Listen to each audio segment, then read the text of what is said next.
E aí, bora fazer uma viagem no tempo? Mas uma viagem lá para trás, pro comecinho de tudo, onde a filosofia ocidental nasceu. A gente vai conhecer os primeiros caras que tiveram a ousadia de olhar para o céu, para a terra e perguntar: peraí, como é que isso tudo funciona de verdade? Se prepara, porque a gente vai conhecer os pré-socráticos. Pois é, essa é a grande pergunta, não é mesmo? A pergunta que move a gente até hoje, que está por trás da ciência, da filosofia, da nossa curiosidade mais básica. Bem antes de existirem telescópios, laboratórios, qualquer coisa do tipo, um grupo de pensadores lá na Grécia Antiga simplesmente decidiu que a resposta para isso não estava nos deuses, não. Tinha que estar na própria natureza. Olha só. Antes deles, a explicação para tudo vinha dos mitos. Eram aquelas histórias de deuses, de monstros, de magia, coisas que a gente vê nos poemas do Homero, de Hesíodo. Mas aí, os pré-socráticos chegaram e provocaram uma verdadeira revolução. Eles propuseram trocar o mito pelo logos, ou seja, trocar as histórias pela razão.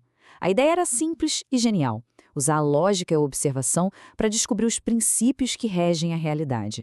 Ok, então vamos mergulhar de cabeça nessa história, porque essa é uma das maiores viradas de chave do pensamento humano.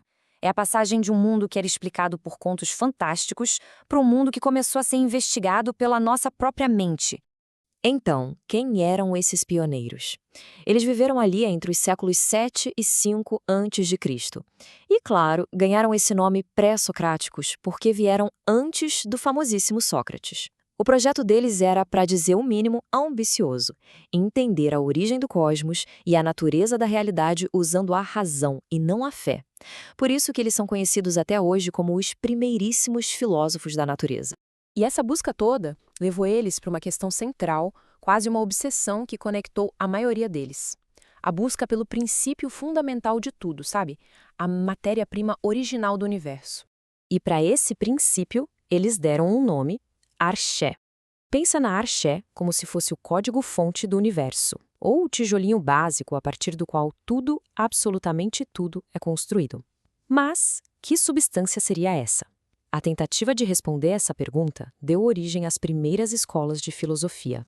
A primeira grande escola de pensamento apareceu em Mileto. Tales, que é tido como o primeiríssimo filósofo, apostou todas as suas fichas na água. E faz sentido, né? A água é essencial para a vida e pode ser líquida, sólida ou gás.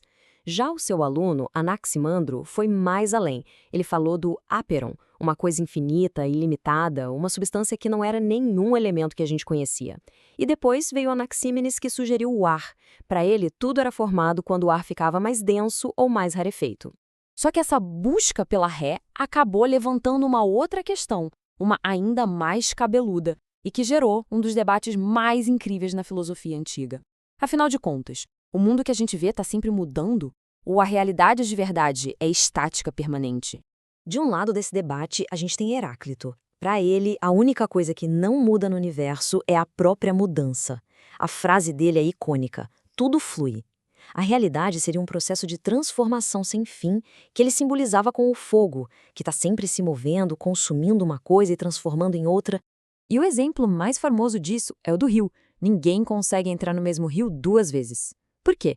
Porque da segunda vez, nem o rio é o mesmo, com suas águas que já passaram, e nem a pessoa é a mesma, porque também já mudou. Para Heráclito, a realidade é isso: um fluxo constante, um eterno vir a ser. E aí, do outro lado do ringue, com uma ideia radicalmente oposta, estava Parmênides. Se Heráclito dizia que tudo muda, Parmênides veio e disse: não, a mudança é impossível, é só uma ilusão dos nossos sentidos. O raciocínio de Parmênides era pura lógica. Ele partiu de uma frase que parece boba: o ser é e o não ser não é. Ok, mas as consequências disso são gigantescas. Pensa comigo, se algo é, ele não pode ter vindo do não ser, do nada. E também não pode virar não ser.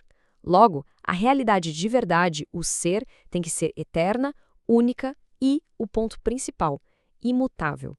Toda mudança que a gente vê por aí, por aparência. E agora, como é que a gente resolve esse impasse? De um lado tudo muda, do outro nada muda. Bem, os filósofos que vieram depois, que a gente pode chamar de sintetizadores, tentaram criar sistemas mais complexos para dar um jeito de conciliar essas duas ideias. Empédocles veio com uma solução que foi genial. Ele disse que a realidade é feita de 4 elementos que são eternos e imutáveis: terra, água, ar e fogo.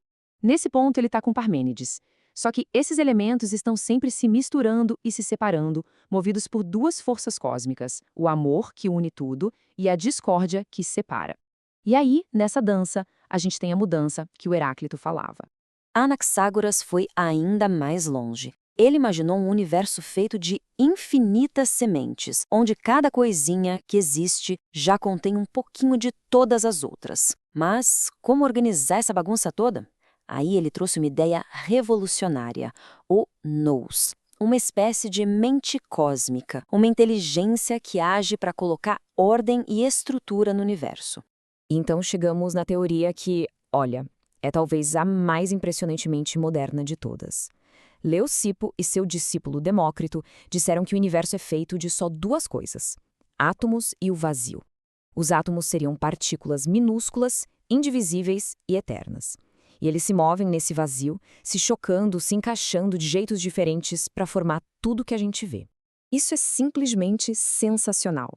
A ideia de que a matéria é feita de partículas indivisíveis que se movem no espaço é basicamente a base da física e da química modernas. E eles chegaram nessa conclusão usando só a razão, mais de 2000 anos antes da gente conseguir provar que os átomos realmente existem. Então, depois dessa jornada toda, qual é o verdadeiro legado que esses pensadores deixaram para nós? No fundo, não são tanto as respostas específicas, mas sim o projeto gigantesco que eles iniciaram. Eles são fundamentais porque deram o pontapé inicial para todo o pensamento filosófico e científico do Ocidente. Foram os primeiros a bancar a ideia de que o universo podia ser compreendido pela razão humana. Conceitos como matéria, causa, mudança, tudo isso foi explorado por eles e depois moldou o pensamento de Platão, de Aristóteles e de todo mundo que veio depois. A maior herança deles, sem dúvida, foi a coragem de perguntar. E no final, eles nos deixaram com as mesmas perguntas poderosas que os moveram. Será que existe uma ordem racional por trás de todo o caos aparente da natureza? E será que a nossa mente é capaz de decifrar essa ordem? Essa questão, que eles levantaram há mais de 2500 anos, continua sendo um motor que nos impulsiona na busca por conhecimento até hoje.